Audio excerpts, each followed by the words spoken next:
I take a complication, turn it into a simple situation. I am so happy right now because I've got a legend, living legend on the line with me. We are so grateful to have Dr. Mable John on the live line with me on Blues and News with Brother Jacob. How you doing, Dr. John? I am blessed like you. Oh, amen. Blessed and highly favored. Highly favored. And the same as you. Yes, right. Amen. Well, I thank you again so much for taking the time, especially on your day off, because as we talked, I know Sundays is a busy day for you. Yes, but I'm sure it was ordained by God because this was really the best Sunday that I have, that I could do this, and it's really my pleasure. Well, thank you, and it's my honor.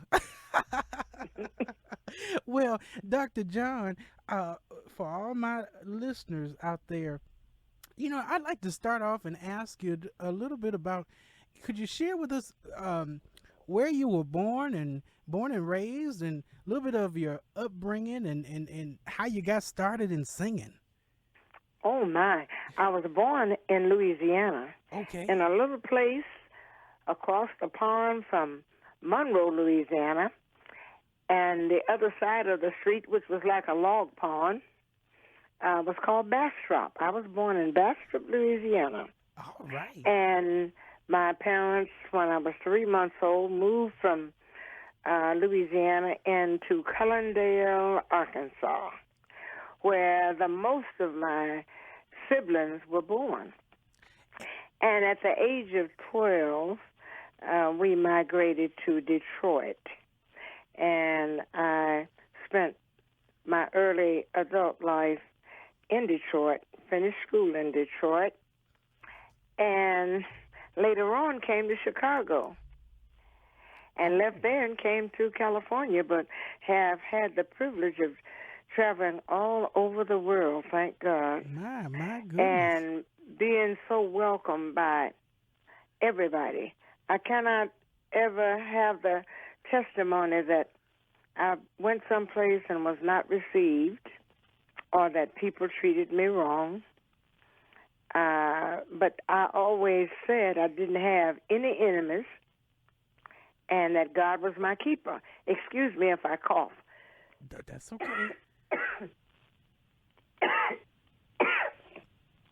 Excuse me. No worries. So Chicago, I also call one of my homes. Let me have a little drink of water, please, and you talk while I'm drinking water. You go right ahead, Dr. John.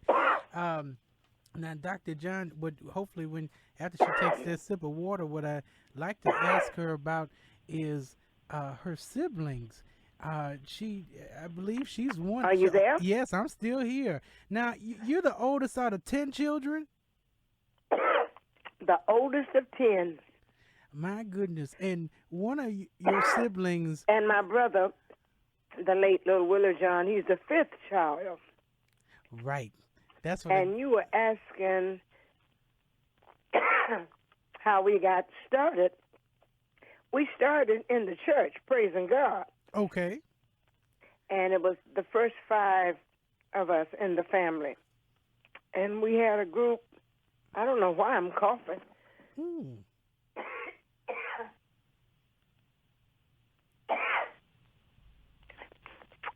I don't have a cold. I never have a cold. Oh my goodness. And I don't know why. I started to cough. But the first 5 of us, myself, Mabel, Murdis, Haywood, Mildred, and William Edward John. Okay.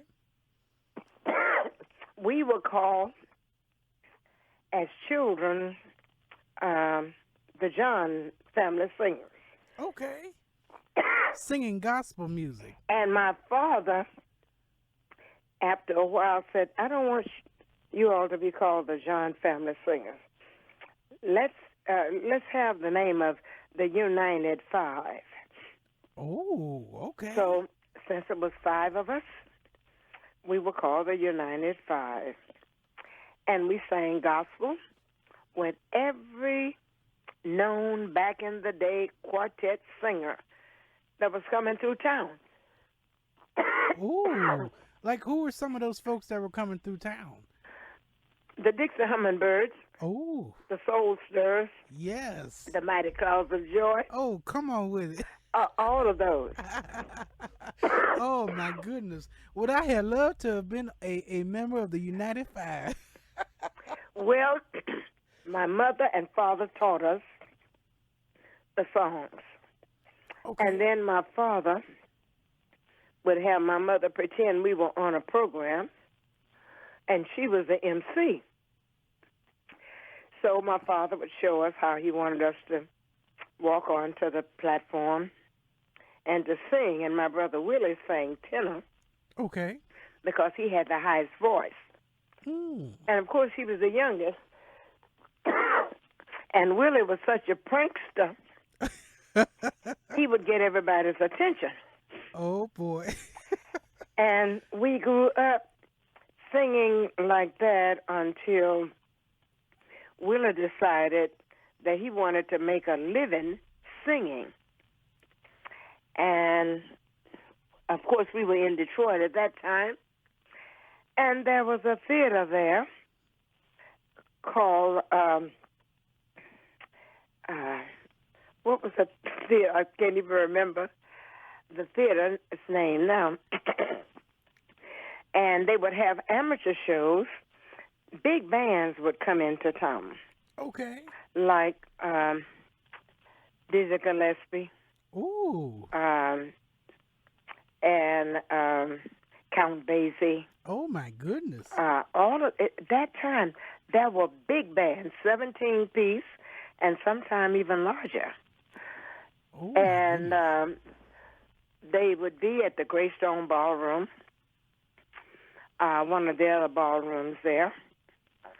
And my brother Willie could remember songs and lyrics, I think, better than any of us.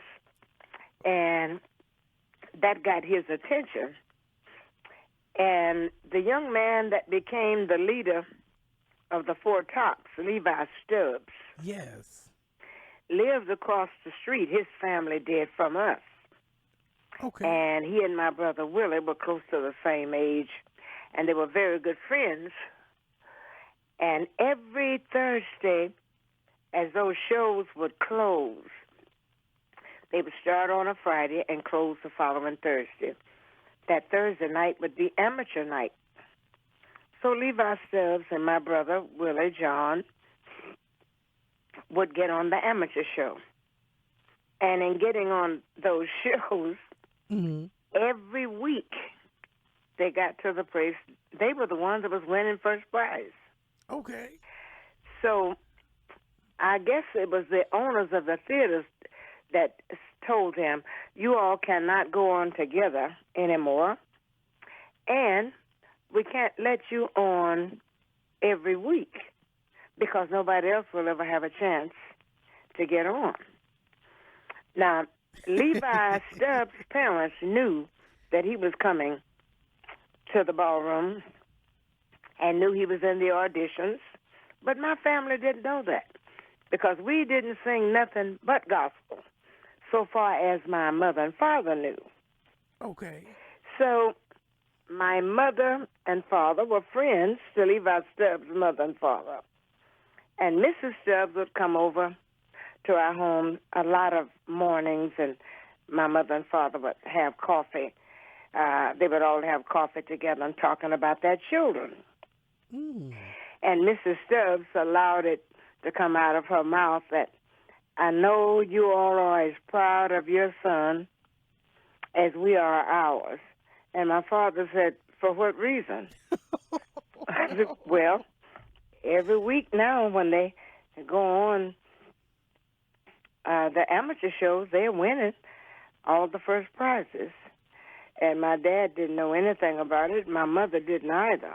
Oh, my I think goodness. I was the only person in the family that knew about it beside Willie, because after everybody else would go to bed, I would put Willie through my bedroom window Oh, my goodness. so he could sneak out, get with Levi Stubbs, and go to the theater so they could compete. Wow. And then my father worked afternoons. He worked for the Chrysler Corporation, which was Dodge, Maine. That was the one that made the Dodge automobiles. Absolutely. In Hamtramck, Michigan. And he would get home about 11:45 at night. Well, Willie would have to be back home, and I'd have to put him through the window, and he'd have to get in the bed and be in the bed by the time my father arrived.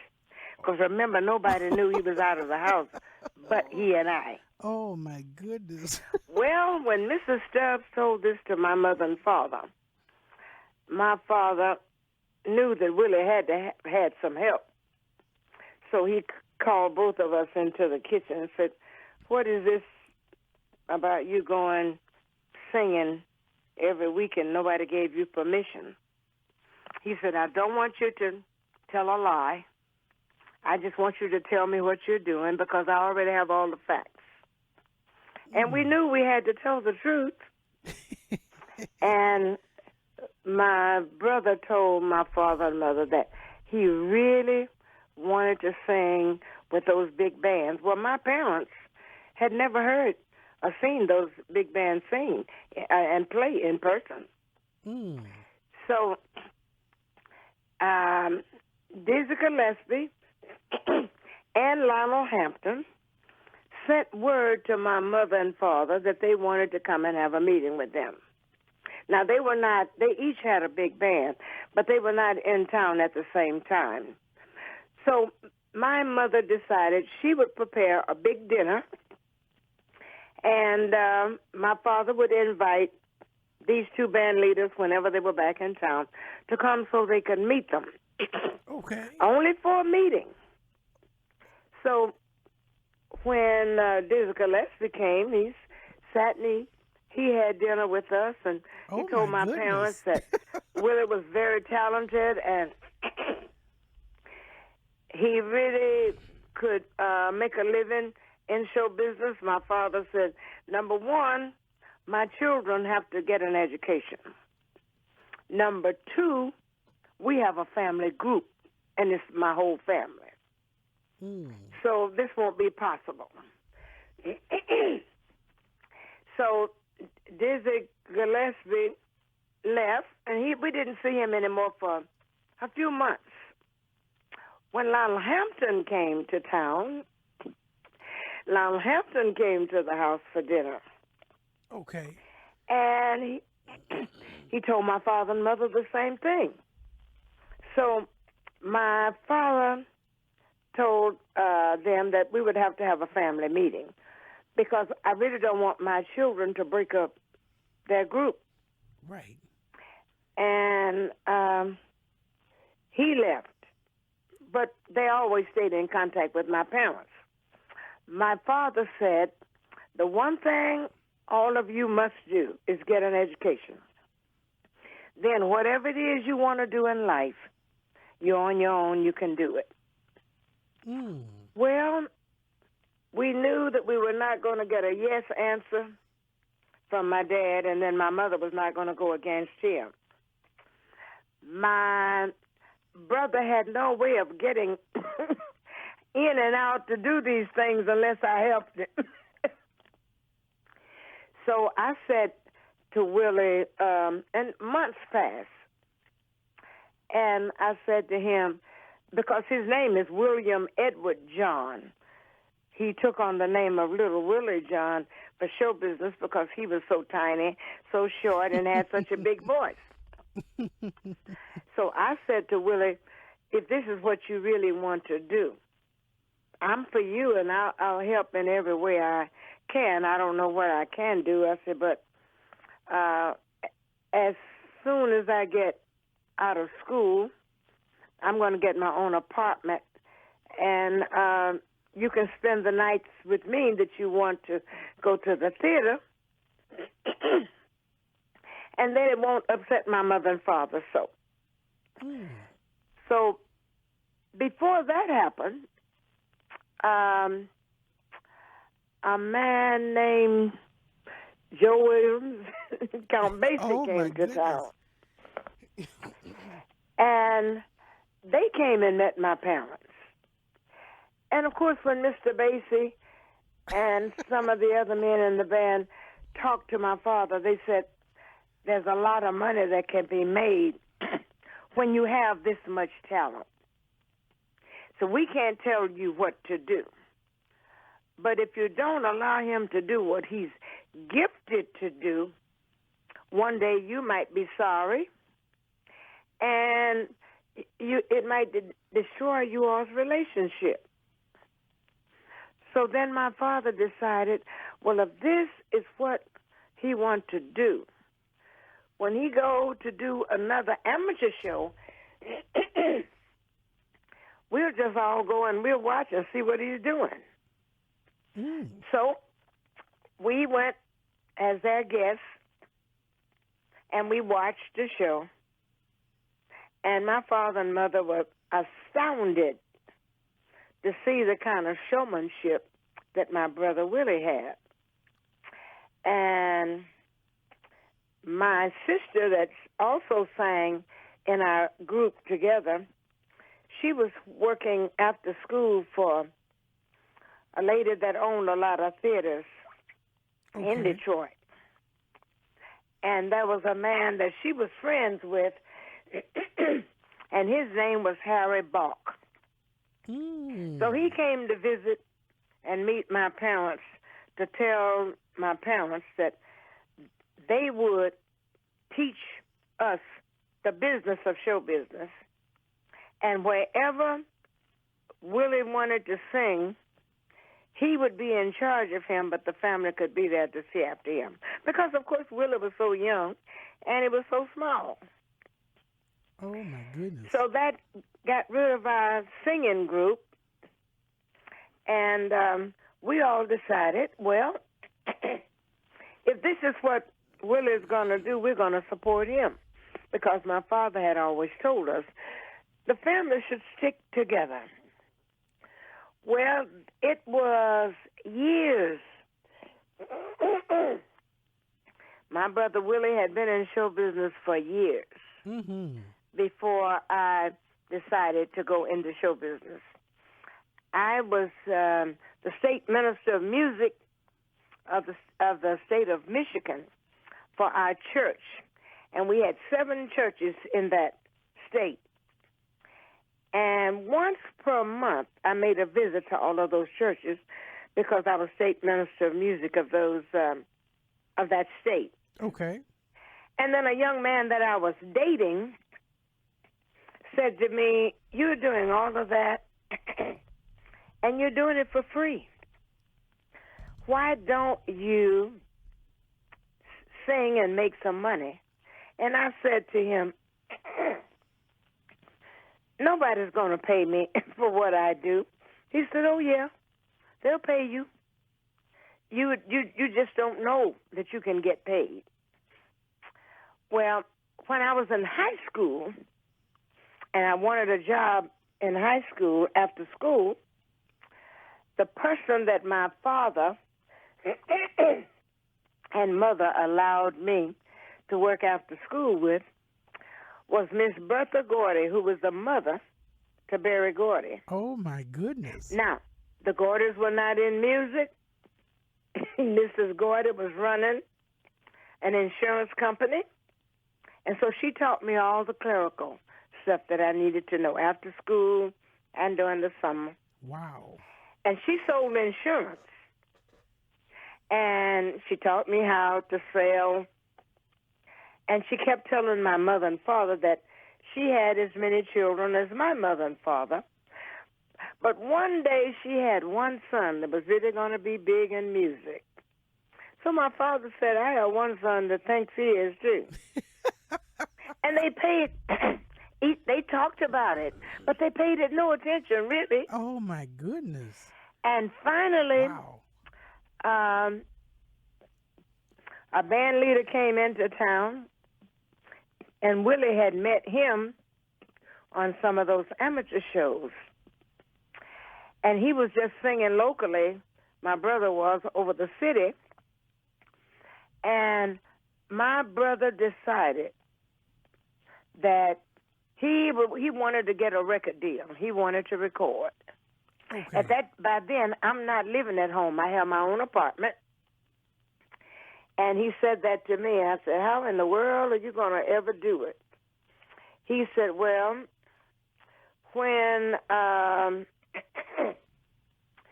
the last man's last name was Williams, came into town with his big band, he said, I'm going to leave here with him. And I'm told that there's a record company in Cincinnati, and he's going to be doing one-nighters, and he's going to go into Cincinnati, and I'm going to go and meet the man that owns King Records. And I believe if I sing for him, he'll give me a contract. I said, now, how are you going to leave home? He said, I'm going to come and spend the night with you. And when the show closes that Thursday night, I'm going to leave with that band. And I told him, okay. So,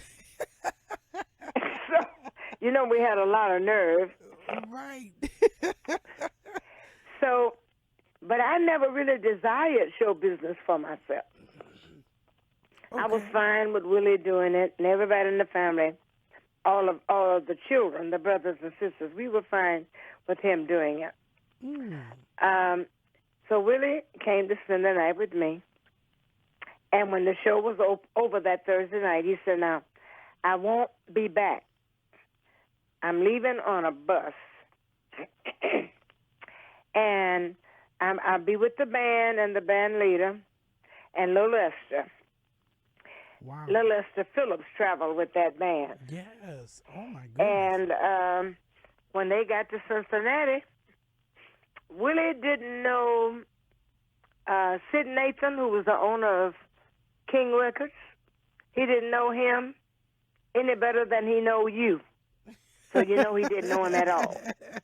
Oh, my goodness. But Willie decided he was not going to have anyone else speak for him. He was going to go and present himself to Mr. Sid Nathan on his own. So Willie found out where King Records was, and Titus Turner, when he got there that day, was in the studio recording. Oh, my goodness. Titus Turner. He had written a song called All Around the World. Yes. And Willie went into the reception desk, spoke to the receptionist and said, I'm William Edward John, and I have an appointment with Mr. Sid Nathan. Sid Nathan didn't know him, and he didn't know Sid Nathan. So the receptionist said, well, he's in the studio now with the guy that was recording. Okay. And he said, now, you can't open the door as long as the light in the studio is green, because that means they're recording. And he said, but when the light is red, they'll take a break. And Willie went just inside the outer door from the door into the recording studio and just stood there and listened to the young man singing All Around the World. And he heard him trying to make a certain run in one of the lines he was singing. Sure. And they kept doing it over and over. And Willie learned that whole song, listening while they were in there going over the same line over and over. And so when the red light came on, Willie knew that the machines had stopped and the band had stopped. So Willie walked up to Mr. Sid Nathan and said, Mr. Nathan, I'm William Edward John. And then he looked at the young man that was singing all around the world.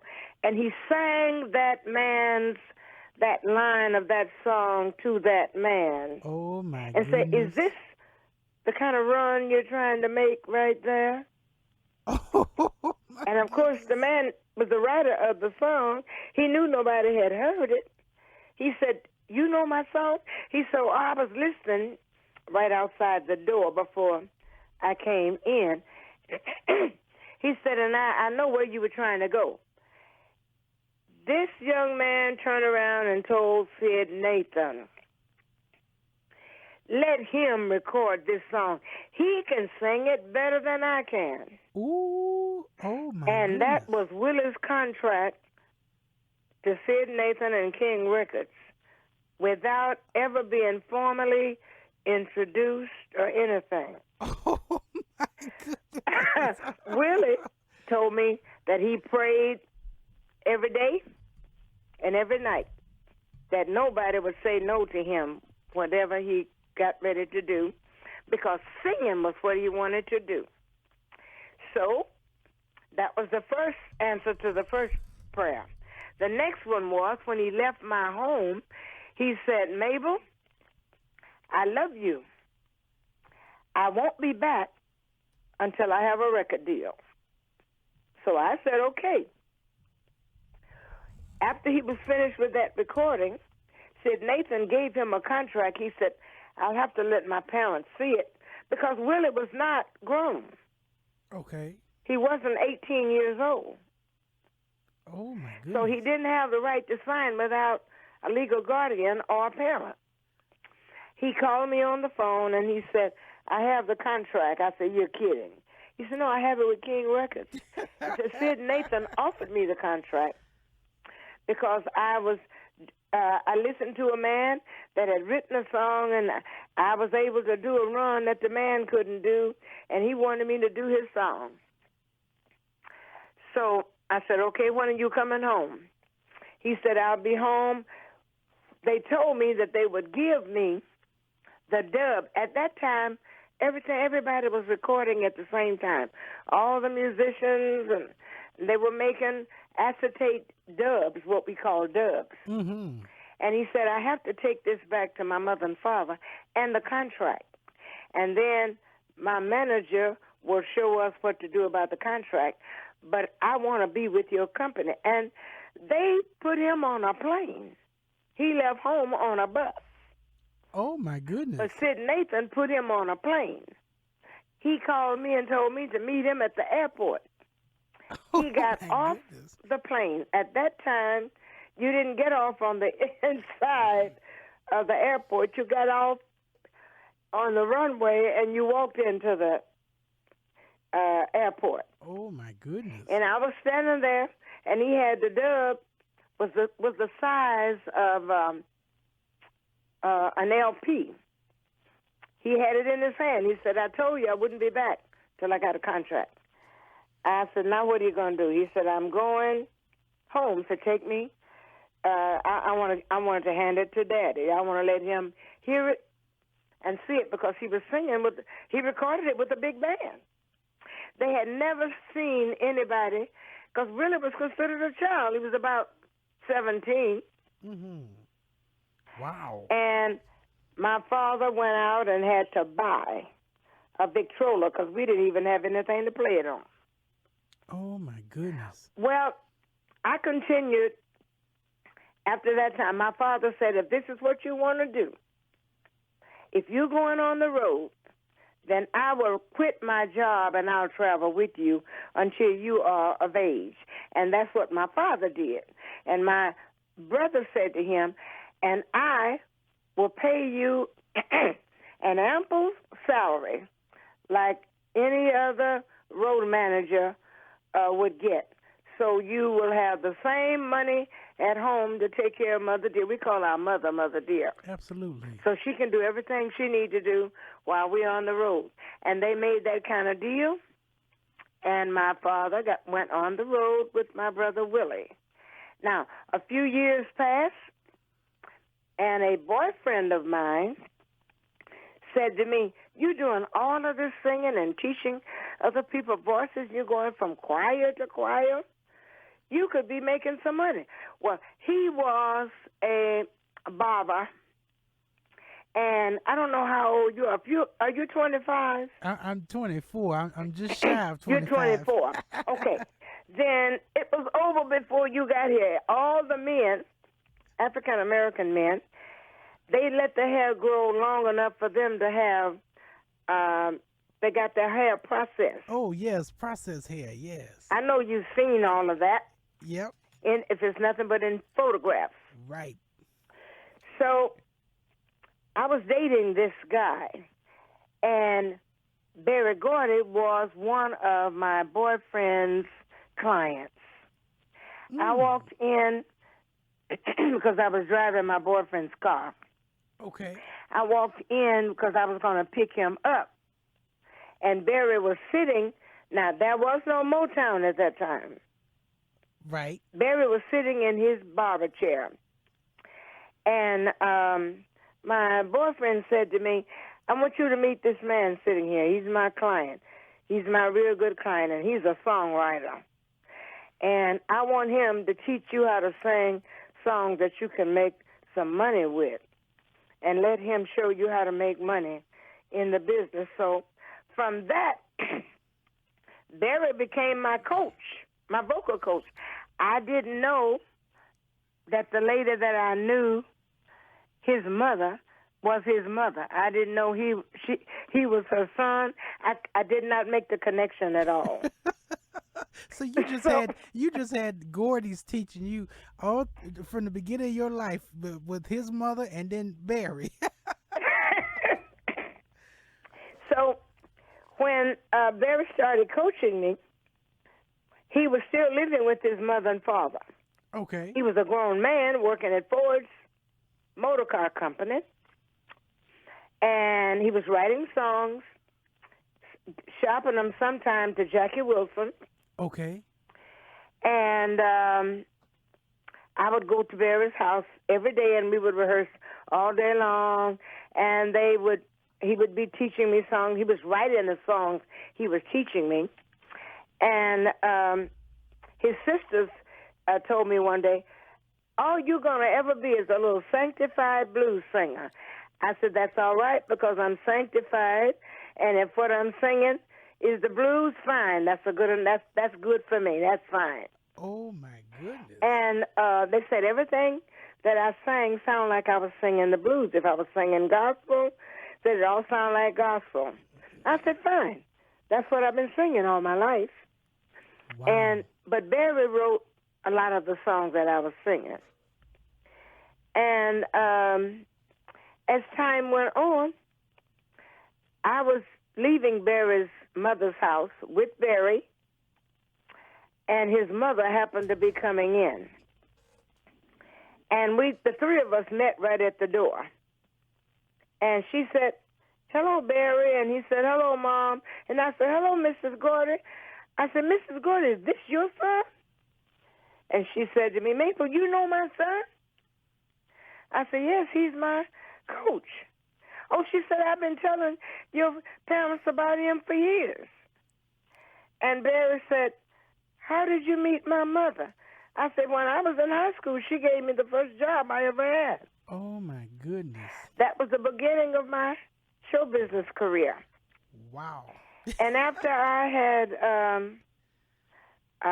worked with him to the extent that they put a show together for me, and he had the Miracles at that time that he was coaching also, did not have a company, did not have a publishing company. He became our manager, and he would do these shows, and he put all of the artists that he was coaching on these shows. And that's how we were able to be seen by the masses of people.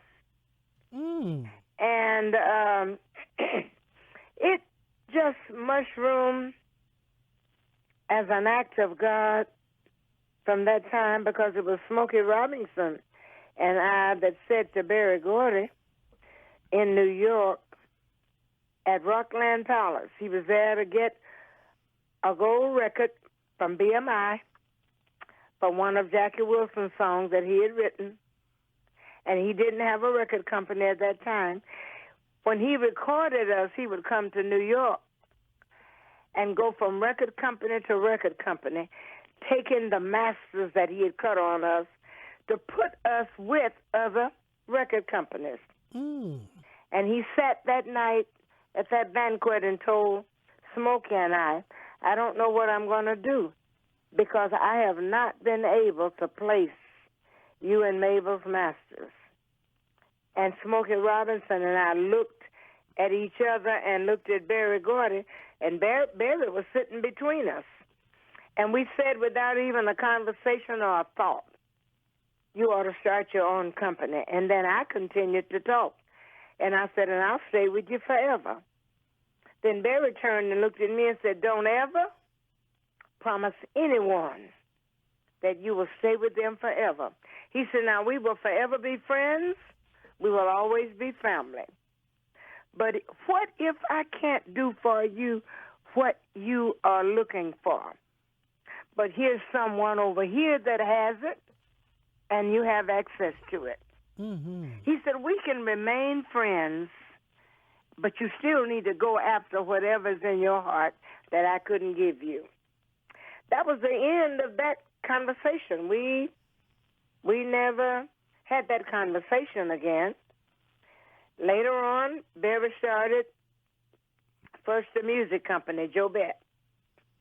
I learned publishing as his family learned publishing, and BMI was a publishing company. Absolutely. That we learned from.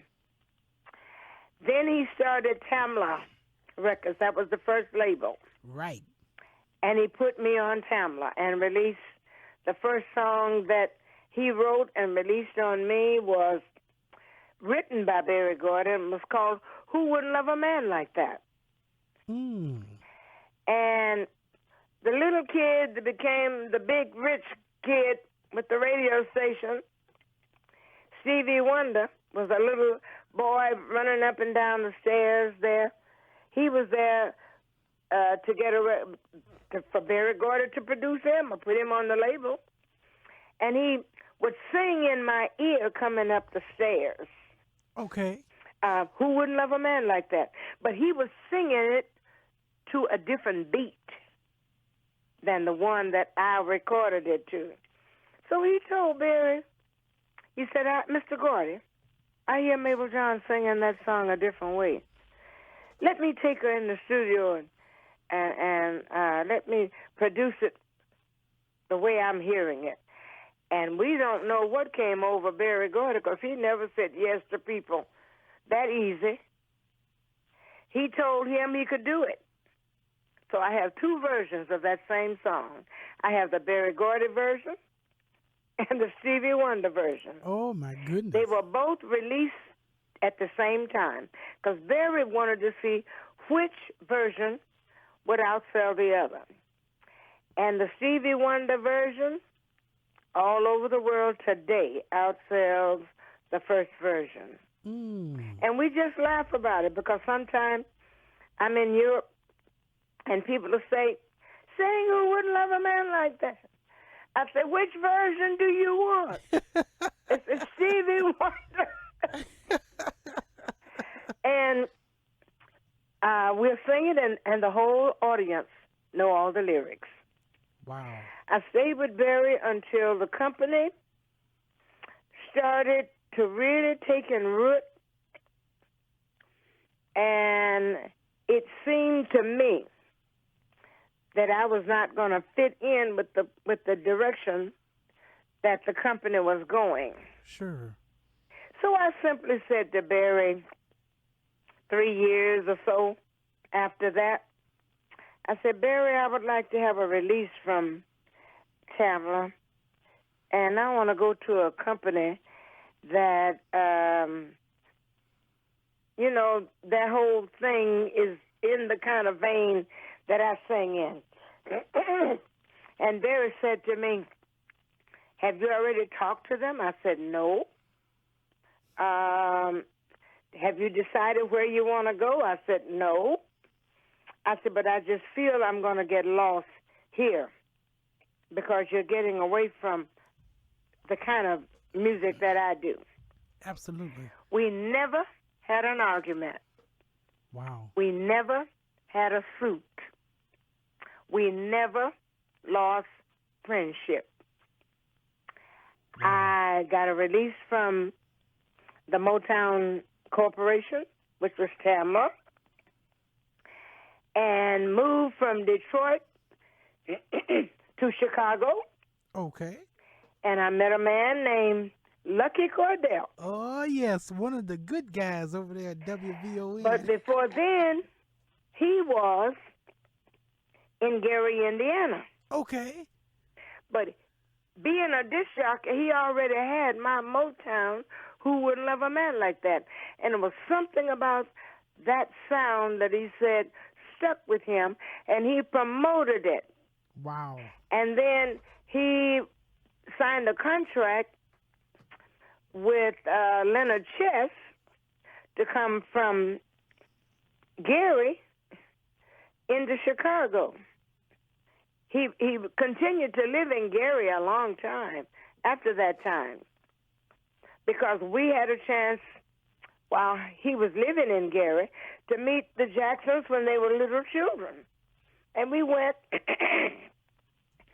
to the school that the Jacksons went, the school where they went to school in Gary, Indiana. Okay. And they put on a show for us, for Lucky Cordell and I. And the father was trying to get Lucky Cordell to say that he would take them over and handle them. And at that particular time, Barry Gordy, Lucky Cordell and I had decided that we would start our own promotional company where we would bring shows in after he made the record hot. We'd bring that artist in and promote them in the Chicago area. So by the time I got into Chicago good, I had gotten a release from Motown. Wow. So I told him, I said, I want to find a record company that I can be promoted where they respect and like my kind of music. Absolutely. Well, we talked about it for a year or so. And then he said to me, about 2 years after, he said, Mabel, I have a friend that's in Nashville, Tennessee. No, I have a friend that's in Memphis. And he just joined forces with a record company. It's a lot of black artists on there. Okay. But the company is owned by a white owner, but he loves black music. And he said, my friend is now there helping him recruit good black soul artists. And he said, I'm going to see if I can make the deal and put you on that label. I said, what is the name of it? He said, Stax. Wow. And he said, and my friend is named Al Bell. Oh, my goodness. I said, I know Al Bell. I said, I know when Al Bell was in college in Nashville. I said, and he was at WVOL. I said, when I was on Motown, I went to a club, a New Era club in Nashville and played there, and I did an interview at the station on a Saturday. I said, I got pictures with he and I in the studio. So Lucky Cordell said, you know Al Bell? I said, Yes, he was still in college then. He called Al Bell, and they started talking. He said, I know who she is. See, I interviewed her when she was with Motown. And my deal for me going on Stax Records was made by Lucky Cordell without me ever going to Memphis. When I got there, all I had to do was sign the contract. Wow. Because Lucky Cordell and Al Bell had worked it out with Jim Stewart. And I was put in the hands of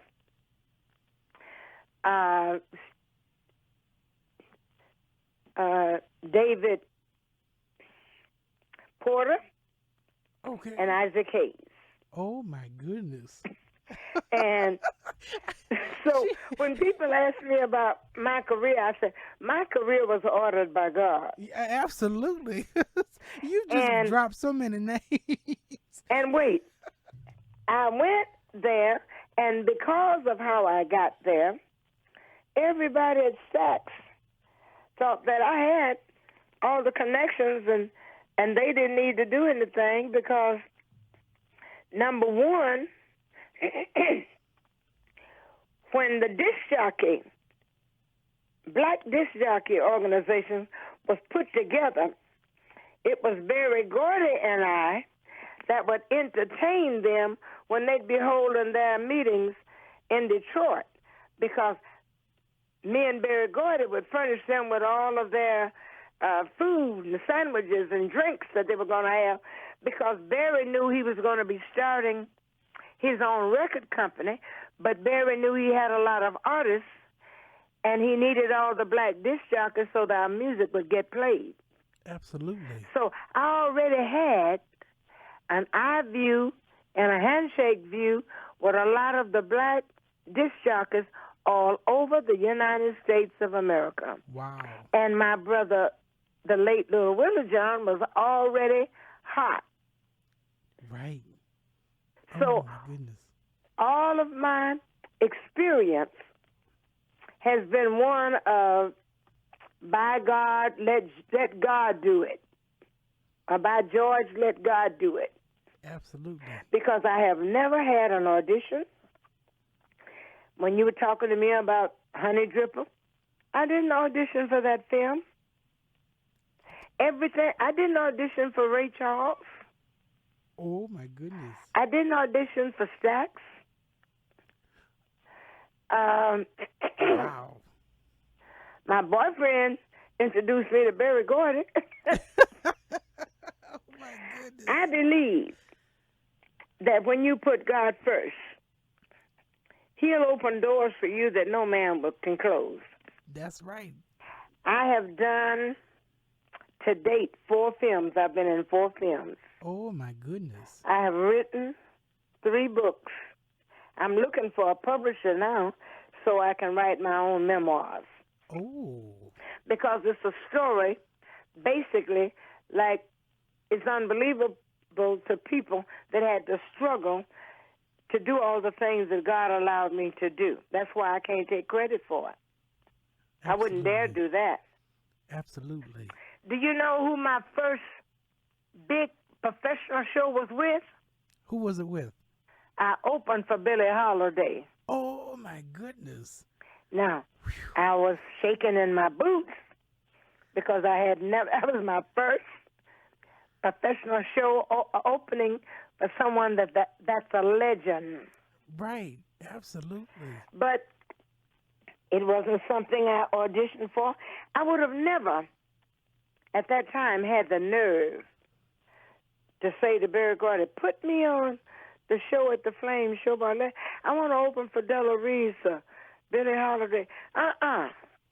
No, those were women that he had me sitting in the club watching before he had a company.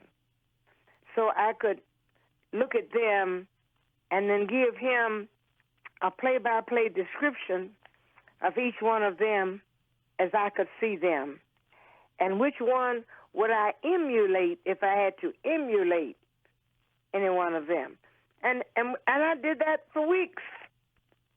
I might have done it 2 years.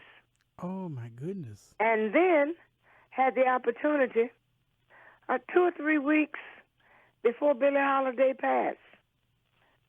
I opened for the last show she did in Detroit. Oh, my goodness. And I could have never asked for that. I wouldn't have asked for it because I did not at that time even think that I could compete in that market that way. Sure. So my whole life has been built around prayer. Absolutely. It's prayer if I'm doing a film. It's prayer if someone comes and asks me to do the film. It's prayer if a record company say, I'd like for you to record such and such a thing. It's prayer when I wake up in the morning and I tell God this is your day because man never made a day. It's prayer if a pain tries to attack my body. I remember that Jesus paid for my pain, so I don't have to have one. Absolutely. So I have to give God credit for everything that I've accomplished, and I have a lot of other things that I would like to do. Well, a lot of different things. I do want to write my book, and I didn't ask for the contract that I had. I didn't even know how to negotiate properly. Oh, my goodness. With a company for a book deal. That was handled by somebody else that had a vision of me doing the book. They had a vision in a dream. Now, when you tell people things like this, they say, that just can't be the truth. Well, I believe you. And when I started saying, I don't know how, I've never written a book. All I've ever written was songs and sermons. And the young man said, well, you talk into this tape recorder. I will translate everything you're saying. I'll type it, and you read it, and you see how accurate I am. But I will only write what you say. And that's how I wrote the book. Wow. And the company that gave me the book deal didn't only give me a book deal for one book. Said, well, if she's going to do a book, then it has to be a sequel. We want 3 books. Can you give us the titles of those books again? I can't hardly hear you. I was saying, can you give us the titles of those books? The title of those books? Yes. I went back to what the Berry Gordy sisters always said that I would always be. I named the first one Sanctified Blues. Okay. All right. And then the sequel to that one was the name of my Stax CD, Stay Out of the Kitchen. Oh, yes. And the third title was another one of my songs. I'm trying to think of the correct name for it, but I have 3, and they're sequels. Okay. And I didn't even know by experience what a good advance was. But God always has someone that knows everything that we need to know. And when we are confronted with different things, we should not speculate. We should just talk to God. Absolutely. And allow him to direct the right people to us. Because my nephew, I'm at my nephew's home now in Carson, because I was taking this weekend kind of off for a weekend to rest. Absolutely. And my nephew said to me, David said to me last night, you're going to do that interview tomorrow. How did you meet that man? I said, I have never met him. Well, how did he find you? I said, I don't know. I'll ask him. But do you know, that's the way almost everything I've ever done has come to me. Wow. But that I have to give God the credit for that. Absolutely. Well, absolutely. Well, and I'm just going to tell you, I know about Dr. Mable John from. And you need to speak a little further into the mic, I think, because your voice seems so much further away. Can you hold on a second? Let me try this. Can you hear me a little better now? I can hear you a little better now. Okay then. I was saying that I know about Dr. Mable John, from that record that you released over on Stax, called "Your Good Thing Is About to End." Oh yes, but that when I got the Stax, Isaac Hayes and David Porter didn't have anything for me to record. They thought that when I got there, from the way the contract was done, that I had everything I needed. Oh. So they didn't have anything for me to listen to. And I was wondering, when was I going to sit with them and they were going to teach me what they wanted me to do? Because at Motown, they told you everything that you were going to do. They played it to you. They read it to you. They sang it to you. And then they sang it with you. And then they told you how to sing it. Oh, my goodness. And I was comfortable with that. But that was a good foundation. Absolutely. And Motown definitely, and Barry Gordy, the Gordy family, has strictly been a perfect foundation for me to stand on with my mother's and father's home training and the Bible training that I've gotten. So when I got the Stax, I kept saying one of the producers going to get with me. And Isaac Hayes and David Porter said to me, "What did you bring us?" I said, "I didn't bring you anything. I thought you had something for me." Oh, my goodness. But since you didn't bring anything, I have a story I want to tell. I said, "Isaac, if you will play something on the piano," because incidentally, another story to that, which will probably take another broadcast. Oh. I always liked the room at the Lorraine Motel, a black-owned motel. Yes. Because at that time, blacks couldn't just stay at any of the any hotels hardly. We always were in a black hotel. Okay. Black-owned. Right. So I happened to have the room, and I fell in love with that room that Dr. King, whenever he was in Memphis, that's the one he had. Right. Okay. So I kept trying to find out when. So they got a piano, brought it up to the room, and I said, "Isaac, if you just play something soft on the piano." I said, "David, you just take out your pen and your notebook." I said, "I'm going to tell you a story, and we're going to put music to it." I said, because I've been wanting to tell this story now for a while. Okay. And it turned out to, your good thing's about to come to an end. Oh, but it's a real goodness. true story. And it's a real, my true story. Uh-oh. And because of that, whenever I was there, because I only did 2 songs that time, and the B-side was "It's Catching." And that was written by my good friend and co-writer, Deanie Parker, that was there. Wow.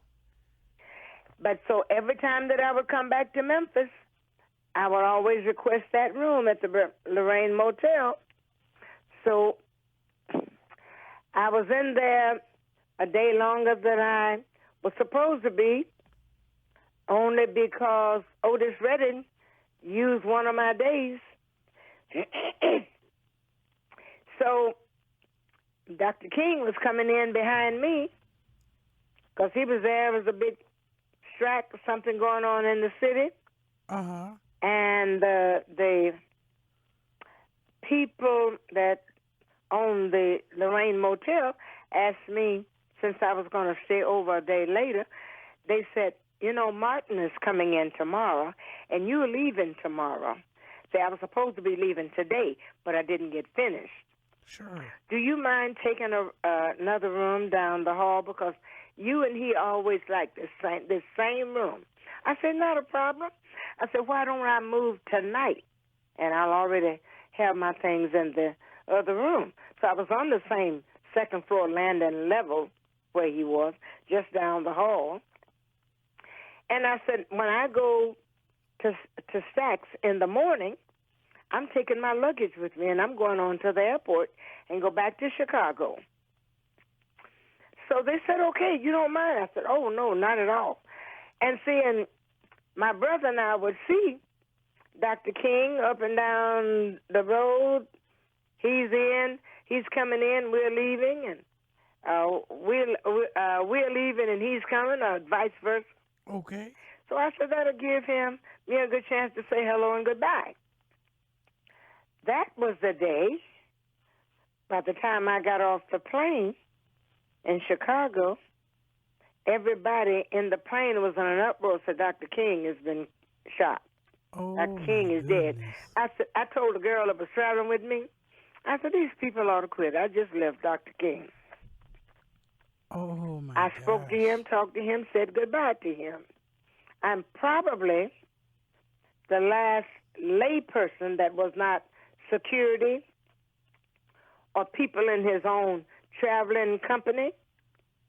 I'm probably the last person to talk to him publicly because he never got a chance to really do what he came in town to do because he was killed.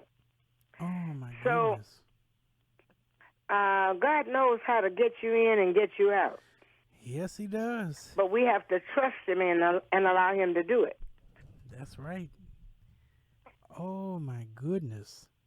Did I leave out anything that you wanted to talk about? Oh, my, yes, you did, but you just dropped something. I mean, I'm now sitting you're too far away from the mic. I'm trying to take a moment to process all of this just now. This is really deep.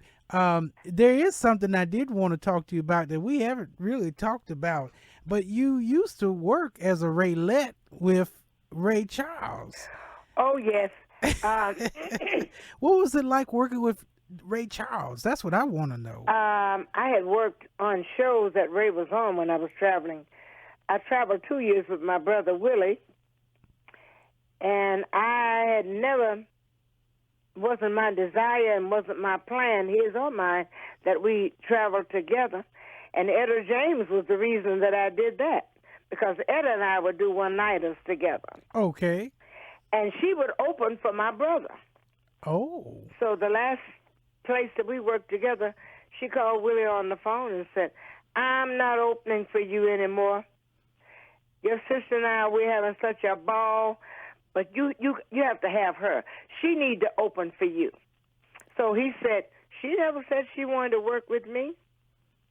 And she said to him, she just told me the same thing, that you never said you wanted her to work with you.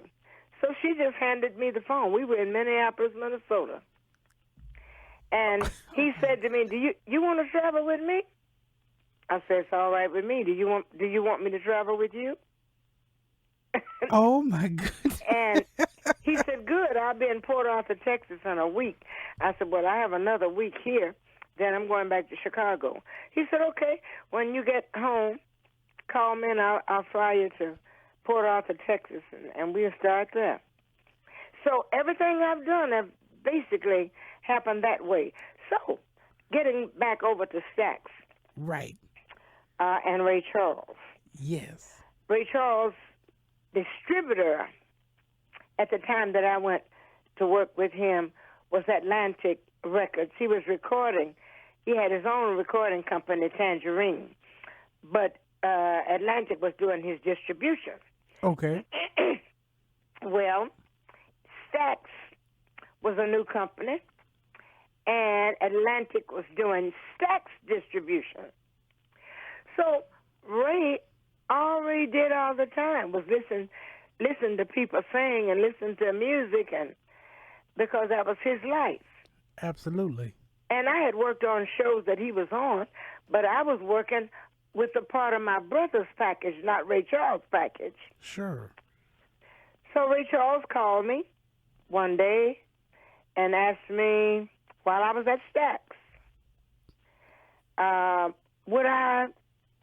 could I find him a lead singer, because he needed a lead singer, a new lead singer, very bad. And I said, well, I don't really know any that I think that could compete in your market. He said, well, would you try? I said, well, in my travel, I said, I'll listen, and if I hear somebody that I think you might could use, I said, I'll call you back. I never called him. In about 2 weeks, he called me. Now, this went on for like 6 or 7 months. And he'd say, Mable John, did you find me anybody yet? And I said, no. And he said, are you really looking? I said, I've been listening. I listen to lady singers. And he said, how do you know they wouldn't fit with my group? I said, I know your group sound, and I know your sound. I said, and I haven't heard anybody yet. So he said, well, I'm getting close to the end of this particular season, and we take 3 months off, and I start back to work in March. But we start rehearsing. And then April, we start going on the road. We work 9 months, and then we take 3 months off. If you find somebody, just call me. So, in the meantime, there was I call it an insurrection and disturbance that was going on at Stax Records. Okay. And they were about to close, and it was a whole lot coming against them. And just before that happened, they went. Their officers went in there at one time and arrested and seized everything that Stax had in there. Oh, my goodness. Seized it. The court seized it. Woo. Just about at that time, I wasn't in Memphis at that moment. Ray Charles told a man that was a booking agency of ours out of Texas that he had been trying to get me to come and take over the Raelettes, but I refused him. So the man was also a friend of me and Willie. So this man called me and said to me, Ray Charles, so you've been talking to Ray Charles, huh? I said, yeah, he's been calling me. He wanted me to help him find somebody as a lead singer for the Raelettes. I said, but I haven't been able to find anybody. So he said, Mable John, I talked to Ray Charles. He told me that he asked you to come and take it over, and you turned him down. I said, that's not true. He never asked me. He asked me to find him somebody.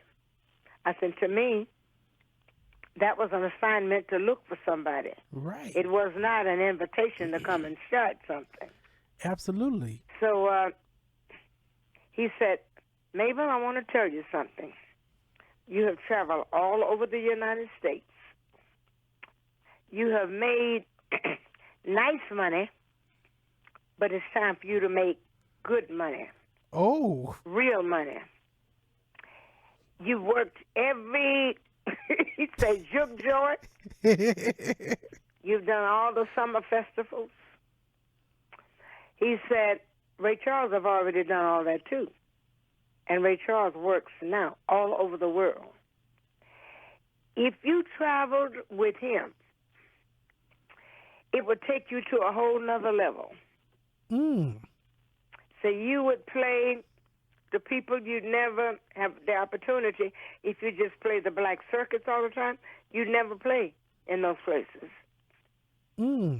And then he said something to me that was real laughable, and I used to make Ray Charles laugh about it.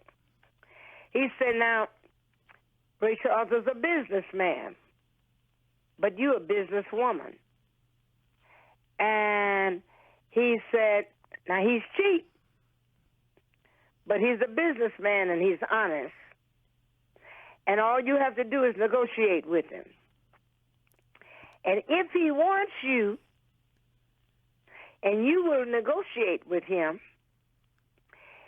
whatever he promises you in that oral negotiation, you may never get a dime more, but you will never get a penny less.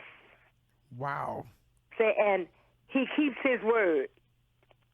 And I said, he didn't ask me to work for him. I said, but I could work. I've never worked for a black band leader. I said, I just work with my brother. I've only worked with other people with my own contract and my family with our own group. He said, negotiate with him. So you will find you're on a different level, and you will find that whatever he promises you, you'll get it. You'll always get it. You'll get it when he said you would get it. So his money is good money, and his checks don't bounce.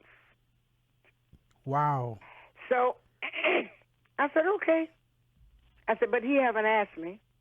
I said, so if a person don't ask me, I said, always better, my father say, to be asked up than to be asked down. I like that. Evidently, he got on the phone, he called Ray Charles back, because they were very good friends. Okay. Like we were very good friends. Absolutely. And he told Ray Charles that Mable John said, you never asked her.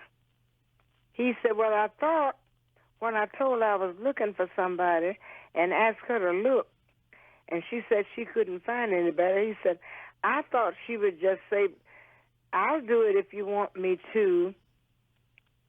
He said, Ray Charles, she's not that kind of woman. She's not going to ever deal with you unless you ask her outright. Say, now, you don't like for anybody to turn you down. Say, but you've been talking to her long enough that whatever she tells you, you ought to know she'll be as honest with you as you are with her. So then Ray Charles called me the next time. Not that same day, but about a week later, and asked me, where are you? You're not at home now. I said, no, because I had told my family in Chicago, if Ray Charles calls here, don't tell him I'm in Detroit with my mother. Ray Charles called my house. My husband told him. Oh, no. He's in Detroit with her mom. He called me. Well, when I got to Detroit, I told my mother, I said, Ray Charles has been calling me, wanting me to find him somebody that could sing, take over the lead part in the Raelettes. I said, I haven't found nobody. I don't know nobody that I think would please Ray. I said, I know his music. His sound is very unique. And I said, he's very particular about his music. I said, I don't know nobody.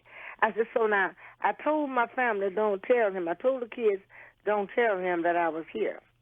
So if he calls here, don't tell him I'm here. My mother looked at me and said, now, you know I don't lie. If he asks me if you're here, and you're here, I have to say yes. And it's up to you to tell him whatever you want to tell him. Do you know, in 2 or 3 days, Ray Charles was calling me at my mother's house. Oh, my goodness. And my mother took the phone, the receiver, and brought it to me in the room and stuck the phone to my ear as she tell me, Mabel, Ray Charles is on the phone. She didn't have a chance to tell him nothing. And I didn't know she had the phone right at the receiver at my ear. I said, Mother dear, I told you if, and then Ray Charles started repeating what I was going to say. Oh. I know you didn't want to talk to me. I understand all of that. Don't blame your mother. he said, it's almost time for us to get started back. You still haven't found anybody? I said, no. He said, why is it so hard for you to find somebody? I said, because I know your sound.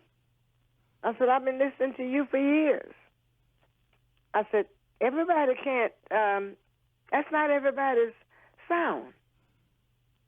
And then he paused for a minute, and then he said, you don't want the position? I said, nobody ever offered it to me. And he said, would you come and take over the Raelettes for me? He said, you already know more about them, as much about them as I do. He was just coming out of rehab. You know when he went into rehab? Right, absolutely. Okay. He was just coming out of rehab. Oh, my goodness. He said, I don't want to have to deal with the women and deal with the men. He said, and I need a woman, and you can do this. He said, I only want to talk to one person, and that would be you. Wow. If they want to know something, they need to come to you. He said, you can handle the contracts. You can decide what you all are going to wear. He said, I furnish the gowns. I said, I don't wear nobody else's clothes. He said, well, John, if you would come, you bring your gowns that you're using already. I'll have my manager and you all pick out other gowns that matches your gowns, and we'll have gowns made for them, and you can wear your own gowns. So he said, I'm not calling you Mabel any longer. I have to call you John. So I said, and I believe in ladies being ladies. I said, won't be no fighting and cursing. The men can't curse and disrespect the ladies. I said, if I was going to take over, I said, and a girl cannot walk the street with a cigarette in her mouth. And she cannot be smelling like liquor and blowing in my face as close as you have to stand to the microphone. There can be no drinking in the restroom, in the dressing rooms. He tore a piece of paper out of a notebook sitting behind his desk, and said to me, if you got all these rules and regulations, he said, you write them all down. You come and work with me, and I'll enforce them. And if a person, I said, and there can be no drugs. I said, absolutely none. He said, anybody, if you come to work with me, if you see anybody in the band and it's drug related, you tell them that you got that ticket home. I looked at him and I said, do I have it? And he said, oh, yeah, if you catch that, you got it. Oh, my goodness. And I said, I would write down all these rules and regulations. You can incorporate them in our contracts as long as you don't tell them that I wrote them. He said, you got it. He said, now, what I want you to do really is two jobs. I want you as my lead singer. You are not a background singer. You are a lead singer. And I want you, and he went to the piano and he hit a note. You sing my note all the time. I've been listening to you for years. He said, I know all of your material. I said, and I know yours. He said, all you got to do is sing what I sing, and that's what I want. And he said, the girls will keep every rule. I said, and there can be no fighting with the women. I said, I don't play that. Oh, my I said, goodness. ladies have to be ladies, and men have to stay in their place. Wow. So then we got down. You get it. He said, so you are now, if you say yes, today you become their director. Whatever you tell them, I will never contradict it. I will never go behind your back and change it. you got to promise me you never send me a message by anybody. I said, if you don't send me one. He said, you got it. He said, now how much money do you want? I said, how much are you offering?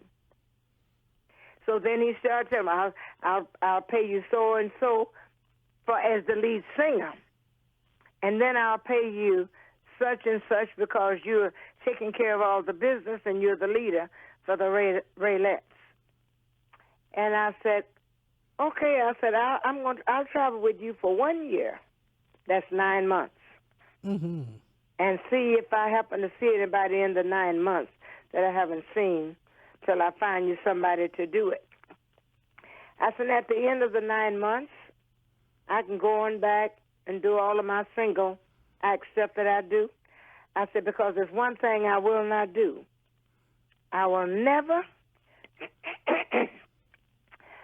I will never lose my identity. I said, I'm a John, and I will always be Mable John. He said, you're definitely a John. He said, but what makes you think I want you to lose your identity? It's your identity that I want. Mm. And I said, okay. I said, we'll see what 9 months and well. He said, I'm coming to the Apollo Theater. You're there with your mom. I'm coming to the Apollo in New York. I'll send my plane to pick you up and you come to New York. I said, oh, hold it. I said, I don't fly private planes. Oh, boy. He said, well, everywhere we go on my plane.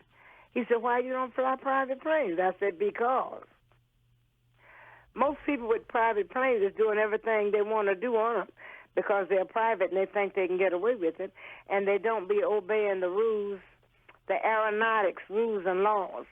Mm. And I don't want to die because somebody else thought that they didn't have to obey some rules and laws. He said, what makes you think I want to die? Now, this is the kind of dialogue we had.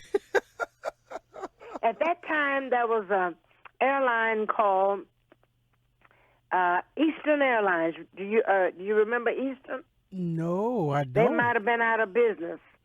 It was a Braniff Airlines and an Eastern Airlines. Mm. And he said, my plane mechanics are the Eastern Airline mechanics. He said, I don't allow any drinking on the plane. We don't have pilots that drink. We don't. And he started telling me what he didn't allow. I said, well, no, I'm not coming to New York. I said, when I leave Detroit, I'm going back to Chicago. I said, I just came here a few days to visit with my mother. Mm-hmm. And I said, I'm going back to Chicago. When you get to Chicago, I'm gonna send you a plane ticket, and I want you to come so we can sit and talk and go over all this we talked about. And he said, then you can decide. I said, as long as you know it's for 9 months. He said, all right. I went on back to Chicago, and he continued to call me until he got finished at the Apollo. And then and he said, John, Bobby Shipman told me that you just left the Apollo. I said, I did. Mm. And he said, oh, who were you here with? I said, a bunch of the same folks we've always worked with. I said, I work with the same people you work with. And he said, well, they love you at the Apollo. And I said, well, I'm glad to know, and I'm glad somebody loved me or something like that. I told him. So then he sent me a one-way ticket to come from Chicago to L.A. When I got to the airport, I bought the round-trip ticket from L.A. back to Chicago. And he sent a car to pick me up at the airport at LAX. Okay. When I landed, I got my bags, and I got in a cab, and I went on to RPM, which is his studio. He had somebody out there, and they were just paging me, because he had sent a car to pick me up. Mm-hmm. I got out of the cab, paid the cab driver, went on upstairs to his office, told the receptionist, I said, I'm Mable John. She said, well, Bob Taylor is at the airport, and they've been paging you for the last half hour. Mr. Charles was worried about you. He sent a car for you. I said, why would he send a car for me? So, well, it was his car. And Ray heard my voice and walked. She said, well, let me call him and tell him that you're already here. Ray Charles walked down the hall. He said, Miss Mable John, why didn't you wait for my driver to pick you up? I said, I didn't need your driver to pick me up. I said, I had your address. And I said, I had landed. I said, so I came on. This is I was making my appointment. Mm. So they called Bob Taylor, told him to come on back. I was already at the studio. And he was so outdone, he didn't know what to do. I said, we had like a 3 o'clock appointment. I must have got in town about 1. And he just went to the piano and started playing stuff. He played all of my Stax stuff. He played my Motown stuff because he had been listening. Mm-hmm. But most people don't do. A lot of people don't pay attention. Mm. But music is not their life like it was his. And it was one of the best moves I could have ever made. Wow. I had 2 sons that were signed to Ray Charles' company, and we were all writers together. And I opened my own companies, Otis Music, Golden Taylor, and Joel Webster Music. And then I would split the publishing if Ray Charles was going to use the songs with Ray Charles Publishing Company, which was Tangerine.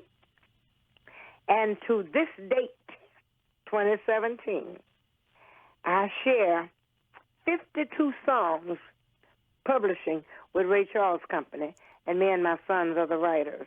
Oh, my goodness. And it was one of the best moves that I've ever made. But every move I've made, from going to work with Mrs. Gordon when I was a teenager to this day, has been the best moves I could ever make, only because I prayed. Absolutely. I don't believe that God just favored me and was just wanting me to do it. No, I believe he answered my prayer, and the grace of God is his grace. Absolutely. I have never thought I was the greatest singer in the world. I know that God have gifted me to tell stories. I'm a storyteller. And I know people like to hear details. Yes, they do. A lot of people don't know how to hold a good conversation. So when a person wants me to tell them my experience, it's my pleasure. Absolutely. Because I'm always in the hopes that somebody that's at a crossroads in their life can see the light and cross the fence and go on and reach their highest potential. And I was standing on stage with Ray Charles in Birmingham, Alabama, when I heard the voice tell me to come home because it was something I have for you to do. That was the voice of God. Mm. I had watched people all over the world in suffering conditions. Mm. And I had already told my brother before he passed that one day when I go home, I'm going to start an organization. I'm going to help people get on their feet they can't do for themselves, and I'm going to give it to them free. Mm. And I said, I will have a company that's a money-making company, and then I'll set up one that's a charitable company where anybody to get anything and want anything, we will have it to share. Willie didn't live long enough to see this, but my company, Joy in Jesus Ministry, yes, feeds at least 250,000 people a year. Oh, my goodness. And we give clothing and all kinds of toiletries as well as counseling and help. We are not segregated. We do not discriminate in any form. Need help? If we have it, you got it. That's my life. This year, in November, I'll be 87 years old. My Lord. And I'm as happy now to do any one of these things that I've talked about as I was the first time I found out I could do it, and people would be glad about it. Wow. Oh, my goodness. Now, so... I can't hear too far away. I can't hear you. Hold on a second. I'm back here. Can you hear me now? Pardon? Can you hear me a little better now? Yeah, but you need to get a little closer, I think. Well, let's see if this will work. Okay, that was better. Okay, good.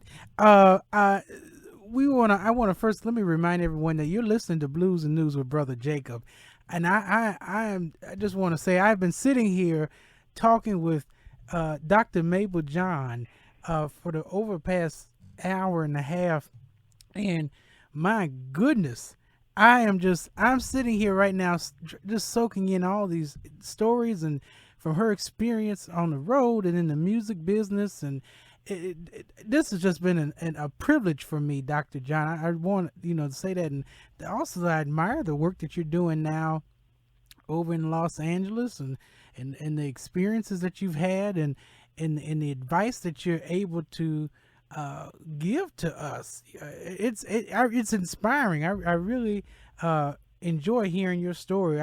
Dr. John, I might have to call you maybe when next time you come to Chicago or something. I might have to call you to come do a part 2. Well, I'll be in Chicago August 13th. My oldest granddaughter is getting married that day. Okay. I'll come in a couple of days before then, but I'll be there for about a week. And you have all of my numbers, and you have my email address, and you can email me, or you can call me, and anyone that wants to get in touch with me can. You can pass the information on to them. I love Chicago. Absolutely. Well, I'm looking forward to my visit in Chicago with my grandchildren and great-grandchildren. Oh, my goodness. God is good. Well, He's good all the time. That's right. Amen. That's right. And all the time, God is good. Now, Dr. John, before we go, I do want to... Well, actually, let me ask you this, Dr. John. Would you mind cutting the radio promo for me? Okay, this is... we're not cutting it right now. I'm asking a question. That's fine. Blues and jazz, blues and gospel. Blues and news with Brother Jacob. Blues and news. That's right. Blues and news with Brother Jacob. With Brother Jacob. I'm ready. Okay, well, I'm ready too. All right.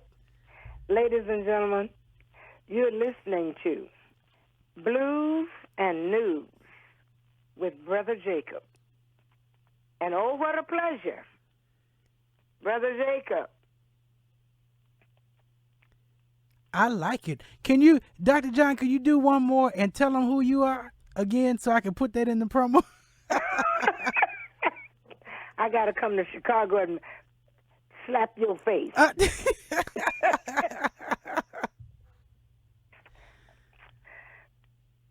Wonderful, good Sunday afternoon. You are listening to Dr. Mable John with Blues and News with Brother Jacob. I love it. Thank you so much. Oh, I appreciate it. I can't wait till you come to Chicago, because I definitely got to see you when you're here in town, because I definitely love all of your music, and oh my goodness, it is so great. I thank you again for joining me today. Oh, you are so welcome. It's just so wonderful that you would ask. Oh, well, of course. And you just anytime that I can be of service to you, let me know. I most certainly will, and I'll be in touch with you. If you find someone that want to work with me with writing my memoirs, I need a publisher That's because I would need to take a year off from everything I do just to write that book in a year. Well, you know what? I'm going to ask around. I think I'm going to call you later. We're going to talk. I think I got some ideas for you. Okay. All right. Because you've got a story to tell, and quite frankly, we need everyone to hear it. Well, I'm ready if you are, Brother Jacob. Well, Brother Jacob is always ready. All right. Oh, it's so good to talk to Dr. Mable John, Grammy Award and Academy Award winning Mable. Your good things about to end. If you can't stand the heat, stay out the kitchen, and many more. Oh my goodness. Well, Dr. John, you enjoy the rest of your evening, and we will be in touch. Thank you so very kindly, and you enjoy the same. And my prayers go out for the minister there that is in the hospital. My prayers is with him. All I can say to him is just be healed in Jesus' name. Amen. Talk to you later. Okay, then. Talk to you later, Dr. John. God bless. God bless you. Bye-bye. Bye-bye. I just got off the phone with Dr. Mable John, and my goodness, if you missed that interview, I don't know what to tell you, because Dr. Mable John just laid it on us, and she just, woo, oh my goodness.